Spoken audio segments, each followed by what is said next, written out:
Your first goal is to build a professional presence. Every time I'm reminded, and I see a lot of you are my age, I'm reminded in my household, because I have 4 kids, that I am old. They do not understand life before social media, and they certainly never knew life before the internet. But how I describe that so succinctly to them is this 1992 cartoon, and that's obviously before their era, in the New Yorker. And here the big dog is sitting on the chair and he's saying, on the internet, nobody knows you're a dog. It's because everything's anonymous on the internet. But when it's on social media, everything is about being yourself, and it's about being transparent, and it's about being readily available. So here you have in social media relationships and connections with friends. Over here on the internet, you've got links, and that's wisdom of crowds. So in order to achieve a professional presence, I've got some specific actions that you can take on Facebook. Before we get there, how many of you are on Facebook with a personal profile? Okay, that's a little over half. How many of you have a business fan page? Oh, that's good. That's even more. That's excellent. Well, here, the most important starting point is to title your page. If you are under 100 people, you can change your title if you still have it. But the title is so important because all of that title is scrubbed by the search engines.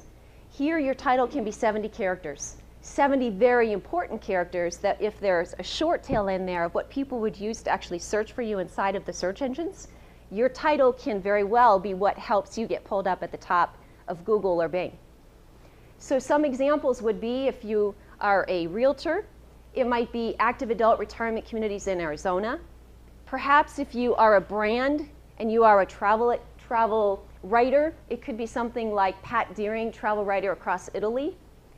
If you are a financial planner and it's not so much the title of your company that's your brand, but it's your name, then it would be Cynthia Fick, financial planner and taxes.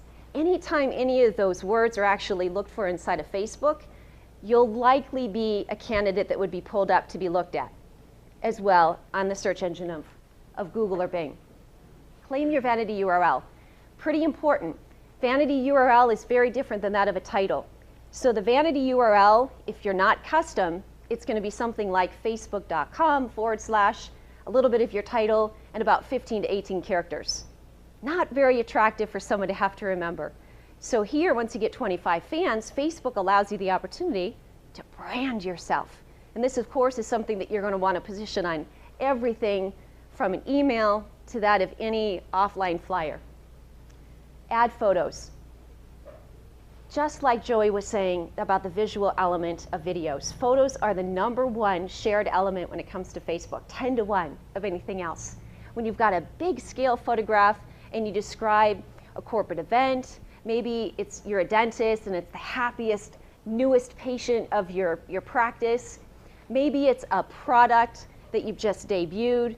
Whatever it is, it tends to be more shared and more captivating, just like the gentleman said, 1,000 words. That is an element that you want to focus on when it comes to sharing your brand. Write the info tab with keywords. Here's a discipline that people often overlook. Google and all the other search engines actually scrub inside of the content within your business fan page info tab. So the most important element is to start at the about and fill that up.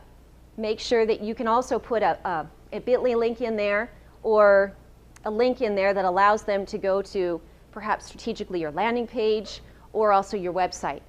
Start with the about and then fill everything else in so that you can take full advantage of having your business page being pulled up in a Google search. And finally, customize your timeline cover banner. Anybody on Facebook realized how the timeline has radically changed for business pages in the last 10 days? So here you've got an opportunity, a couple of examples for you, are creating a custom site. There are some restrictions when it comes to brands. They're making sure that you can't have an explicit call to action. You can't say, buy one, get one free, let's 40% off until Thursday.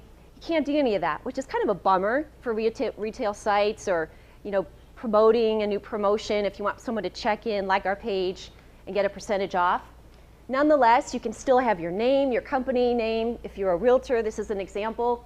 And you can also put property search. And then for one of our clients, we title their home site called Home Start Here. So we let all of their clients, their prospects, know that the landing page for the free search is actually on the Home Start Here tab, so that they're not going to miss that. Another example is ours. Here at the very top, you can put your value proposition, you can put your recognizable building, you can put your emblem, and then put your slogan. Another example, a client of ours in Dallas, Texas, he's a dentist. At the very top is the name of his business page, people can't miss him. Then he's got all those happy smiles going across. And you can't say there's a percentage off or anything, but he does add a huge value proposition at the bottom. Here, the beauty is that you brand yourself within seconds and people fully understand, not that you're amazing, not just you're the best, but they understand the value that you're going to give them if they choose to like you and engage with your page.